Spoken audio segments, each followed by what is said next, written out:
Good evening and welcome to News Channel 8. I'm Jerome Aegean and here's some of the stories we have for you tonight. Melee and rumors take their toll. A man is shot and killed on St. Croix and a 9-year-old boy loses his life in an accident. Details on these stories coming up next on News Channel 8.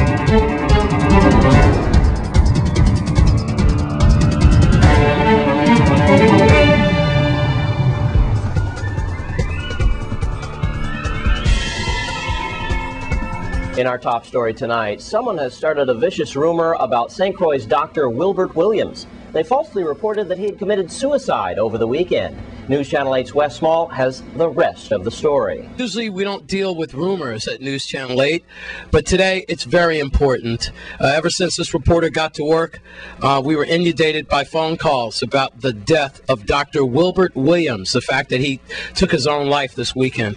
I'm here now with Dr. Marlon Williams, a chiropractor, retired now, and also a consultant, but he has been getting calls as well that he's dead. Doc, are you alive? I hope so. I'm alive and well. This could be a very serious thing. I know we're kind of making light of this, and we certainly hope the best for Dr. Wilbert Williams, but so far we're dealing with melee and rumors, and I don't know how this got started. We believe it got started on one of the talk radio shows over the weekend, but Dr. Wilbert Williams is not dead, and he has not committed suicide. Dr. Marlon Williams, I'm happy that you're alive and well. How did these rumors get started? You know, it's a fascinating thing. I have no idea, and who knows? The good thing about, what I've been hearing is that when people call my office, my house, to find out if I'm doing well, I think it's an outpouring of love from this community because people like myself, Wilbert Williams, we came and just to serve this community. People like Cora Christian, other doctors we have in the community. And when someone hears that, well, look, Dr. Williams has committed suicide, people automatically think, well, it has to be either Marlon or Wilbert.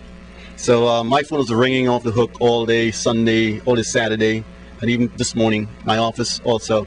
Calls from Atlanta, calls from New York, as far as Texas. And it's interesting that, people will really think that much of us and, for our welfare, our family, and so on. So I'm happy that people actually called in and checked on me. Dr. Wilbert Williams is alive and well.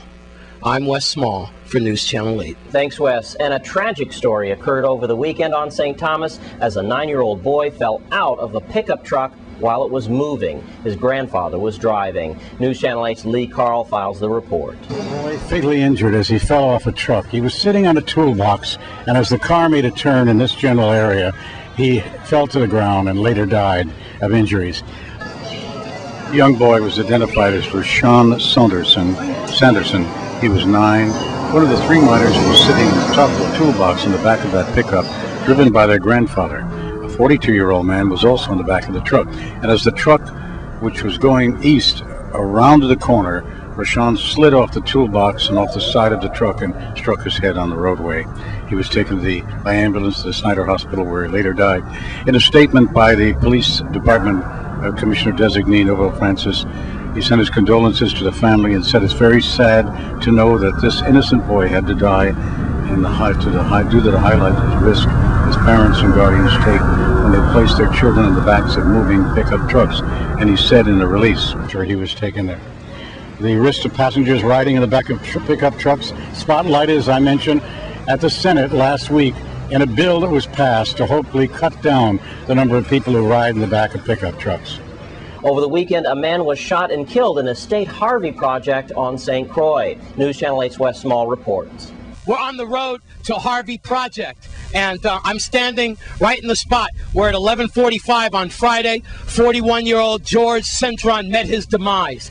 As he was walking in this area, he was accosted by some men, we believe in a vehicle, and he was shot at least once in his head. He was lying here, bleeding profusely, and then emergency responders got to him. He didn't make it. This area has no lights, as you can see, as the cameraman pans. This is a dark area at night. One of the residents who showed me where the spot was. I got to tell you something, that one of the complaints here and one of the promises by the VIPD that they would make this place more accountable for their safety. That has not been done. There is no lights on this stretch for Harvey Project Road, and that's where they killed this young man. Right now, then, let's go to Melody Rames, Virgin Island Police Department spokesperson. Major Crime and Criminal Investigation Bureau detectives are investigating a homicide that occurred at about 11:45 p.m. Friday, May 29th, on the Estate Prophet Road between the Harvey housing community and Estate Prophet on St. Croix. The victim has been identified as 41-year-old George Cintron, a native of St. Croix who lived in Estate Adventure Hill.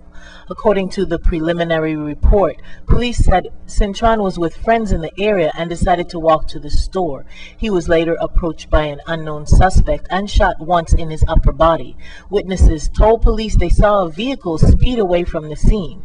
Two suspects were detained by the detectives but were released pending further investigation. Detectives are asking anyone who may have been in the area to call with the color, make, model, and or license plate number of the vehicle that sped away from the scene, or with any other information you may have. Concerned citizens can call the detectives at 712-6077 or 712-6037, or call Crime Stoppers USVI at 1-800-222-TIPS. Thank you, Melody. And then last night at around 7 o'clock, a vehicle was found in this area, and it was shot out. The windows were shot out, and blood was found inside the vehicle. Now, we understand that that vehicle has been registered to a JFK resident, JFK Housing Community resident. That's why News Channel 8 received some calls this morning. They wanted to know why emergency personnel was in JFK yesterday. Well, that is why last night, possibly trying to find that resident of the shot-out vehicle. Now, next question. Could that vehicle, could this shooting last night be tied in to what happened over the weekend? Detectives and the Criminal Investigation Unit, they will have to find out. If you know anything about this homicide or even about the shot-out vehicle from last night, then you should call Crime Stoppers at 1-800-222-TIPS, or you could always call 911. At Harvey Road, I'm Wes Small for News Channel 8. A man was shot and wounded over the weekend in Castle Burke Trailer Park on St. Croix. News Channel 8's Wes Small has more. On Friday night at around 6:15 in the evening, a man was walking through this area in the trailer park, and he was shot twice in his neck, on both sides of his neck, we believe. He is in now stable condition as he was taken to Juan Louis Hospital.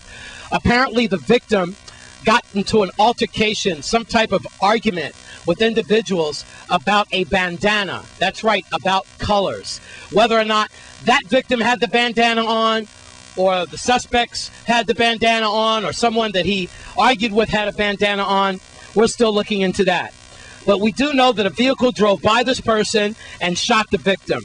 If you know anything about this crime, then you should call the Criminal Investigation Bureau at 712-6077, or you could call 712-6037, or you could call Crime Stoppers at 1-800-222-TIPS, 1-800-222-8477.